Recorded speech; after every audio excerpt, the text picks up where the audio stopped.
สบายดีพี่น้องสบายดีวันนี้วันอังคารว่าสกินทาโก้เปลี่ยนใจก็เลยมาเฮ็ดเฟอเสร็จรอดกินหักเฮ็ดแกงเสร็จร้อนแบบแกงจืด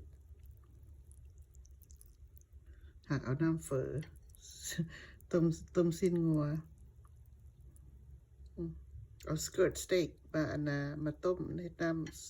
น้ำซุปเฟอแต่คือจะกินแกงเส้นร้อนก็เลยเฮ็ดแบบแกงจืดกินแซ่บอยู่เลยพี่น้อง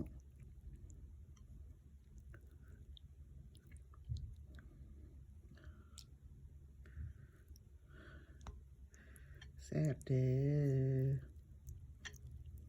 อกินแกงเส้นร้อน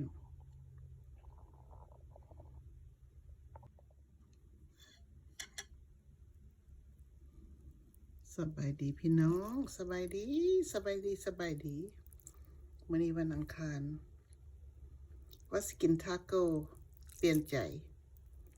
ก็เลยมาเฮ็ดเฟอเสร็จรอดกินหักเฮ็ดแกงเส้นร้อนแบบแกงจืดหักเอาน้ำเฟอต้มสิ้นงัวเอาสเกิร์ตสเต็กมาต้มในน้ำซุปเฟอแต่คือจะกินแกงเส้นร้อนก็เลยเฮ็ดแบบแกงจืดกิน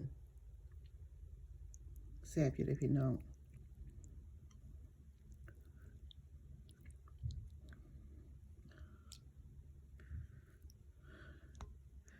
แซ่บเด้อ